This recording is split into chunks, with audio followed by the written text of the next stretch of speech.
आज हम लोग प्रश्नावली 3.2 एनसीईआरटी वर्ग दशम का क्वेश्चन नंबर 2 एक का क्वेश्चन नंबर 2 देखेंगे, जिसमें समस्याएं दी गई हैं और उन समस्याओं से हमें समीकरण ज्ञात करना है और उस समीकरण से ग्राफ ज्ञात करना है, मतलब तालिका ज्ञात करनी है और उस तालिका से ग्राफ ज्ञात करना है और ग्राफ के माध्यम से मतलब आंसर लाना है। इसलिए ध्यान से देखा जाए क्योंकि ये सवाल जो बहुत ही महत्वपूर्ण है। तो सवाल है कि 5 पेंसिल तथा 7 कलमों का मूल्य 50 रुपया है।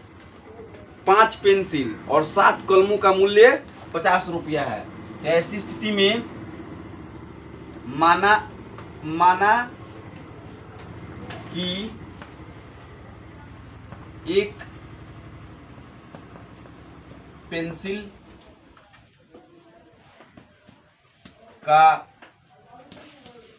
मूल्य x, ठीक है, और एक कलम है, एक कलम का मूल्य y। तो अकॉर्डिंग टू क्वेश्चन, जब एक पेंसिल का मूल्य x रुपया है तो 5 पेंसिल का मूल्य कितना हो जाएगा? 5x हो जाएगा ना, और 7 कलम का मूल्य 7y बराबर 50, ठीक है। अब इस समीकरण से पहले क्या करेंगे कि इसमें सवाल में बोल रहा था कि समीकरण के युग्मों को बनाइए। पहले युग्म बना लेते हैं, उसके बाद उसका, तो समीकरण युग्म एक हो गया, समीकरण फर्स्ट, ठीक है। अब अकॉर्डिंग टू क्वेश्चन फिर से पुनः अकॉर्डिंग टू क्वेश्चन, प्रश्न में अब क्या कह रहा है फिर से कि 7 पेंसिल और 5 कलमों का मूल्य 46 रुपया है। 7 पेंसिल और 5 कलमों का मूल्य 46 है, समीकरण सेकेंड। एक तो इतना आंसर हो जाएगा, इन दोनों को घेर करके समीकरणों का युग्म निकल गया। अब दूसरा, अब इसके माध्यम से तालिका ज्ञात करेंगे और फिर ग्राफ ज्ञात करेंगे। तो हमने इसके पहले आपको तालिका निकालने के लिए सिखाया था, तो अभी आप प्रयास कीजिए, उसके बाद मैं देखता हूं कि आपका प्रयास कहां तक सफल रहा। हाँ, तो अब यहाँ पर आपको समीकरण प्राप्त हो गया है। अब इस समीकरण से हम तालिका बनाएंगे। ध्यान दीजिएगा, बहुत जरूरी चीज है ये और अच्छे से इसको समझना पड़ेगा। तो तालिका बनाने के लिए हम प्रतिस्थापन विधि के माध्यम से कार्य करते हैं। तो जो इसमें y वाला जो पद है, इस पद को हम बराबर के दूसरे बगल ले जाते हैं। तो 5x बराबर 50 माइनस 7y और x बराबर 50 माइनस 7y बट्टा 5, ठीक है। अब इस पद को समीकरण ए मान लेते हैं और अब y के स्थान पर हमें ऐसा अंक रखना है कि x का मान आए और कम से कम आए, इसका ध्यान देना है। तो यदि मैं y के स्थान पर अब देखना पड़ेगा, अब थोड़ा सा सोचना पड़ेगा कि y की जगह पर यदि मैं 1 लेता हूं तो 7 एकम 7, 50 में से 7 घटेगा तो 43 बचेगा, जो कि 5 से विभाजित नहीं होगा। इसलिए हमें यहाँ पे ऐसा मान रखना है कि 50 से घटे भी और 5 से विभाजित भी हो, ठीक है। तो यहाँ हम y बराबर 2 लेते हैं, 3 लेते हैं, मतलब रख के पहले देखेंगे कि क्या आ रहा है और कैसे उसका मतलब विभाजित करने पे क्या उसका स्थिति आ रहा है। यहाँ पे यदि 2 रखते हैं तो 7 दूनी 14, अब 50 में से 14 घटाएंगे तो भी नहीं हो पाएगा, 5 से नहीं कट पाएगा। इसलिए यहाँ पे y बराबर यदि 5 रखते हैं तो 7 पचे 35, 50 में से 35 घटेगा, y बराबर 5 लेने पर। अब यदि 50 में से क्या करते हैं, x बराबर 50 माइनस 7 गुना 5 बटा 5, अर्थात 50 माइनस 35 बटा 5 अर्थात 15 बटा 5 अर्थात 3। अब इसके लिए तालिका बनाते हैं समीकरण फर्स्ट के लिए। x y की जगह पे क्या रखा गया था 5, तो x का मान कितना आया था 3। ठीक है, अब हम आगे सोचते हैं कि अब क्या रखा जाए। अब y बराबर, अब 6 रखते हैं तो 7 6 के 42, 50 में से 42 घटेगा तो 8 बचेगा, नहीं हो पाएगा। तो इसे 7 रखते हैं, 8 रखते हैं, रख के चेक करेंगे। माइनस में भी रख सकते हैं, माइनस भी रख करके चेक कर सकते हैं। यदि -5 रखते हैं तो 7 बचे 35, 35 और 5 हो जाएगा 50, 17 आ जाएगा। मान बड़ा हो जा रहा है। और ग्राफ पे हमको ध्यान देना है कि 10 12 के अंदर ही कुछ रहे, क्योंकि उसको मतलब ग्राफ पेपर पे दिखाने पे सहूलियत होगी, क्योंकि कॉपी के ग्राफ थोड़ा छोटे छोटे पन्ने में होता है। तो इस तरह से देखते देखते हम जाएंगे। तो यदि 5 था तो हम 10 करके देखेंगे तो 7 दहा 70, 70 में से 5 घटेगा तो 20 बचेगा। तो y बराबर 10 लेने पर देखना है कि कम से कम संख्या, अगर 10 से कम लेने पर भी यदि 5 से मतलब विभाजित हो जाए, 10 से आप कम भी ले सकते हैं। लेकिन ऐसी स्थिति में ध्यान देना पड़ेगा थोड़ा, यह मान निकालने में थोड़ी सी कठिनाई होती है। लेकिन यदि आप प्रैक्टिस करेंगे तो आपको बातें भली भांति समझ में आ जाएंगी और अच्छी तरीके से आप उसको निकाल भी पाएंगे। और यदि आप प्रैक्टिस नहीं करते हैं तो आपको समस्या हो सकता है। इसलिए इस ग्राफ पेपर में दिखाने के लिए सबसे महत्वपूर्ण काम मान निकालना ही होता है। तो अब आपने देखा कि 7 रखने y बराबर 10 लेने पर x का मान आ गया -4। तो y बराबर 10 लिखिए और x का मान -4। ठीक है, अब इसी प्रकार 7x + 5y बराबर 46 को हम निकालने का प्रयास करेंगे। तो इधर भी वही प्रक्रियाएं होंगी, या का निशान देंगे, 7x जो का त्यों रहेगा 46 - 5y और x बराबर 46 - 5y बट्टा 7, इक्वेशन बी। अब हमें y के जगह पे ऐसा मान लेना है कि वह 7 से पूर्ण रूप से भी मतलब विभाजित हो जाए। यदि यह विभाजित भी नहीं होता है, भिन्न के रूप में बचता है, तब भी इसको ग्राफ पेपर पे दिखाया जा सकता है। लेकिन फिलहाल हम कोशिश यही करेंगे कि ऐसा मान आए जो पूर्ण रूप से 7 से विभाजित हो जाए। जैसे कि यहाँ पे आपने देखा कि 5 से ऐसा मान आया था 15, जो कट गया था 3 पूर्ण रूप से विभाजित हो गया था, और इस 3 के माध्यम से हम तालिका निकाल लेते हैं। लेकिन अगर यह 3.2 भी आ जाए तब भी उसे ग्राफ पर खींचा जा सकता है। लेकिन हम कोशिश करेंगे कि पूर्ण रूप से ही पूर्ण संख्याएं ही आए। समझ रहे हैं ना बात?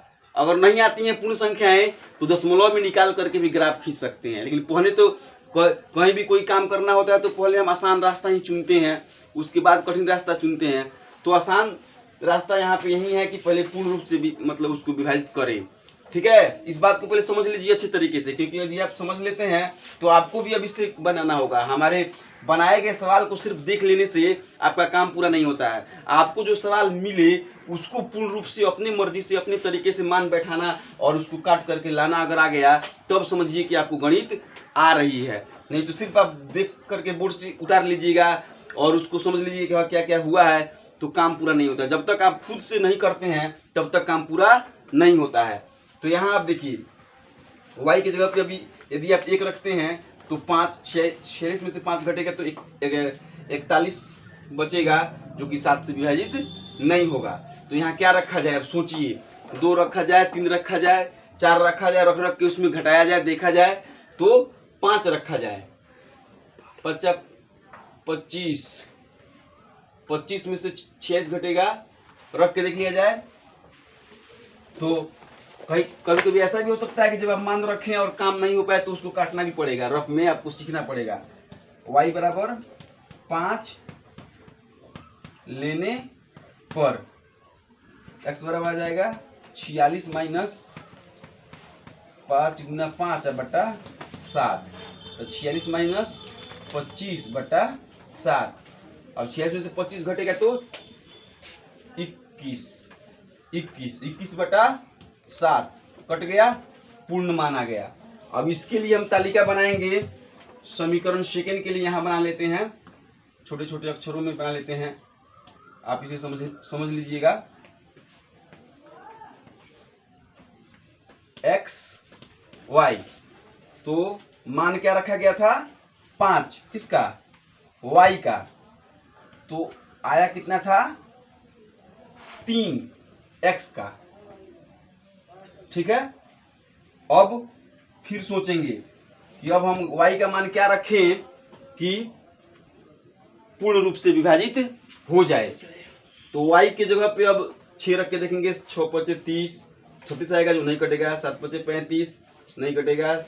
7 8 40, 5 9 45, 5 9 50, 4 हो जाएगा। 11 5 55, 9 हो जाएगा। 12 5 60, 60 में से 46 घटेगा तो 14 बचेगा। हाँ, हो सकता है 12 रखने पे। ध्यान दीजिए, ऐसे ही आपको सोचना पड़ेगा। हम तो ऐसे ही सोच ले रहे हैं, लेकिन आपको कॉपी में लिख लिख के सोचना पड़ेगा और समझना पड़ेगा, प्रैक्टिस करनी पड़ेगी। देखिए, एक सवाल पे यदि आप क्या है कि मतलब ज़्यादा से ज़्यादा समय देते हैं तो आपके लिए फायदे में होगा। समय देने से ही कोई चीज़ें होती हैं।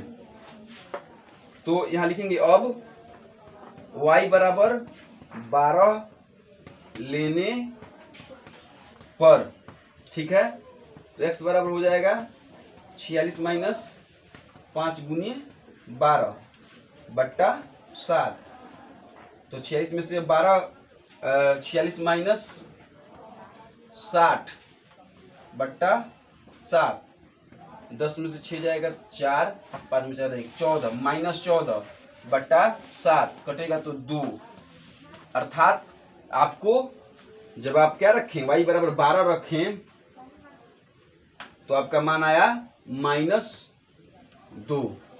अब इन दोनों तालिकाओं के माध्यम से मैं पिछले वीडियो की तरह ग्राफ पेपर पे अभी सेट करके आपको ग्राफ निकाल के दिखा दूंगा, और उस ग्राफ के माध्यम से एक कलम और एक पेंसिल का दाम मूल्य जो होगा उसे भी निकाल करके दिखाने का प्रयास करूंगा, और आप इसे अच्छे से समझने का प्रयास कीजिए। अब हम लोग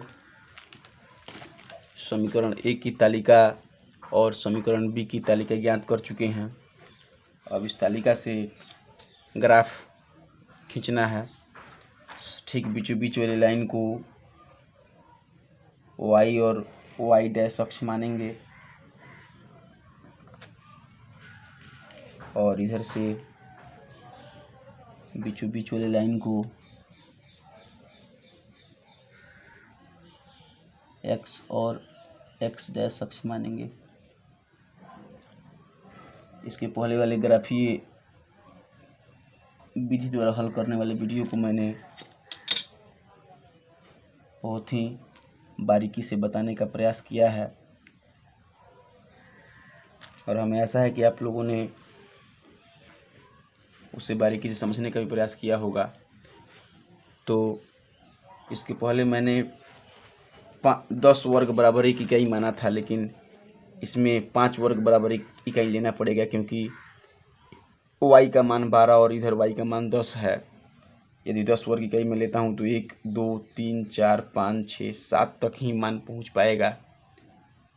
इसलिए मुझे 5 वर्ग इकाई लेनी है, और यहाँ से 4 बिंदु के बाद यहाँ पे 5वां वर्ग है, यहाँ से 10वां, अर्थात इस 1 में 2 हो सकता है, यहाँ 1 हो जाएगा और यहाँ 2 हो जाएगा। इसलिए मान ज़्यादा होने के कारण इसके बाद यदि आपको भी कोई प्रश्न ऐसा मिले इसमें एक्स वाई का मान ज़्यादा हो, अधिक हो 10 से या 12 से, तो आपको वर्ग इकाई 5 वर्ग बराबर 1 इकाई माना, सबसे पहला काम इकाई मानना ही होता है। तो यहाँ पे 4 पॉइंट के बाद 5वें पर 1, फिर 2, फिर 3, 4, 5, 6, 7, 8, 9, 10, 11, 12 13। उसी प्रकार इधर 1 2 3 4 5 6 7 8 9 10 11 12 13।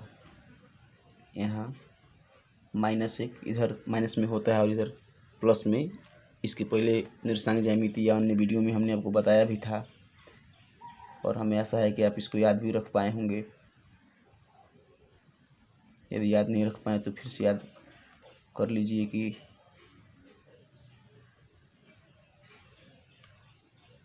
एक तरफ ऋणात्मक मान और दूसरी तरफ धनात्मक मान होता है।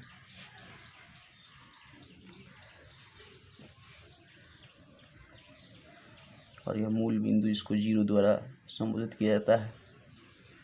-1 -2 -3 -4 -5 -6 -7 -8 -9 -10 -11 -12 -13। अब मान जो है निर्धारित हो चुका है। आप इसे थोड़ा सा बड़ा करके भी देखिए। जो पॉइंट 5 है उसके बीच में यहाँ पर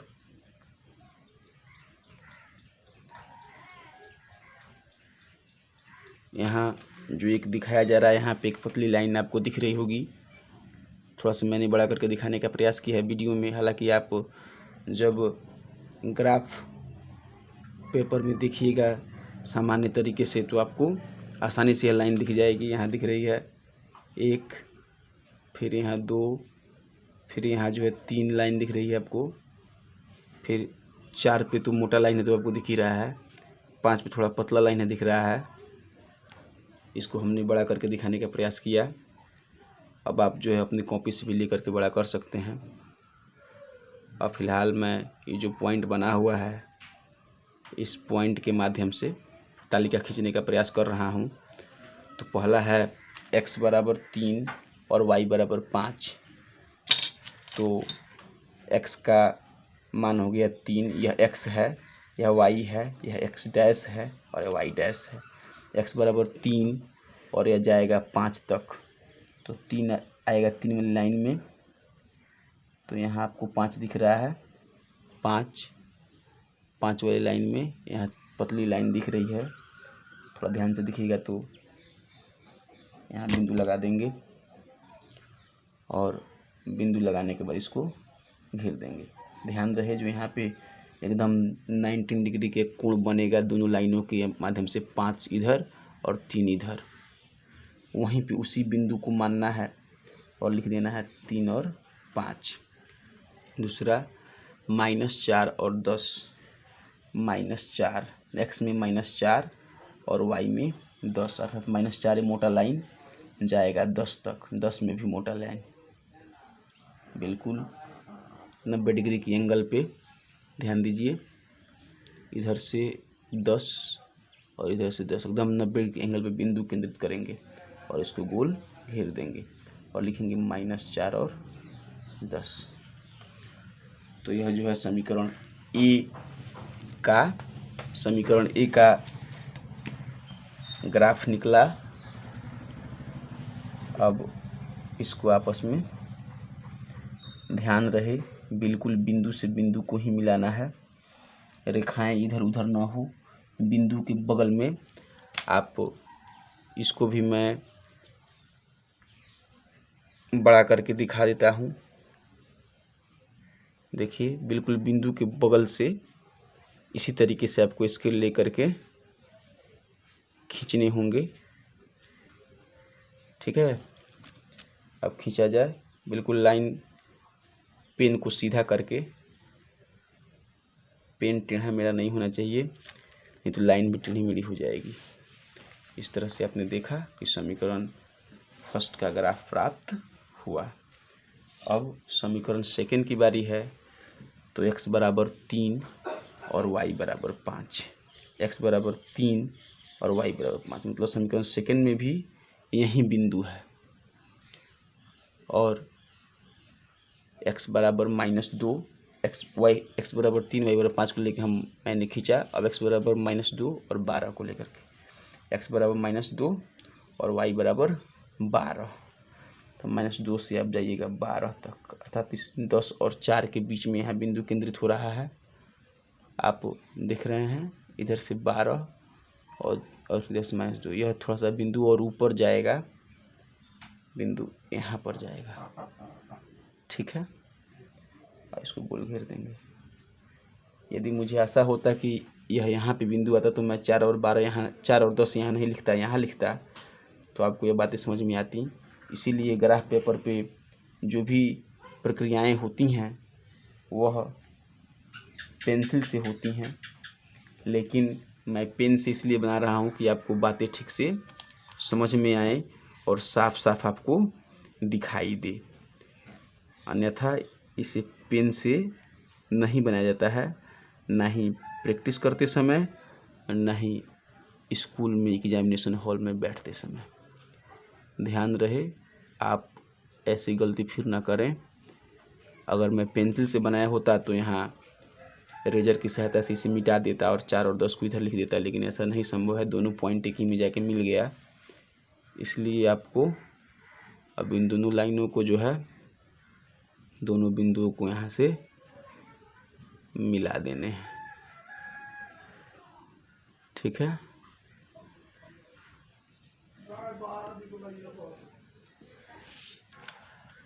तो यह प्राप्त हुआ समीकरण बी और यह था समीकरण ए। अब एक ऐसा बिंदु है जहाँ पर दोनों रेखाएं एक दूसरे से मिल रही हैं, अर्थात यहाँ पे प्रश्न में दिया गया था कि पेंसिल और कलमों को, तो हमने पेंसिल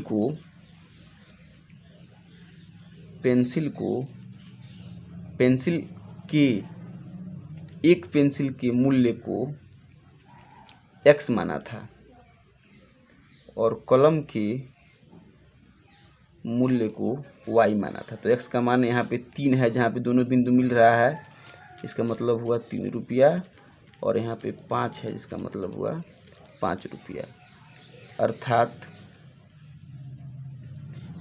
एक पेंसिल का मूल्य 3 रुपया और एक कलम का मूल्य 5 रुपया। घेर देंगे और घेर करके आंसर लिखेंगे। इस तरह से आपको 5 अंक प्राप्त हो सकते हैं। इसके बाद जो एक दुख सवाल है जिसको ग्राफीय विधि द्वारा हल करना है, उसको आप बनाने का प्रयास कीजिए।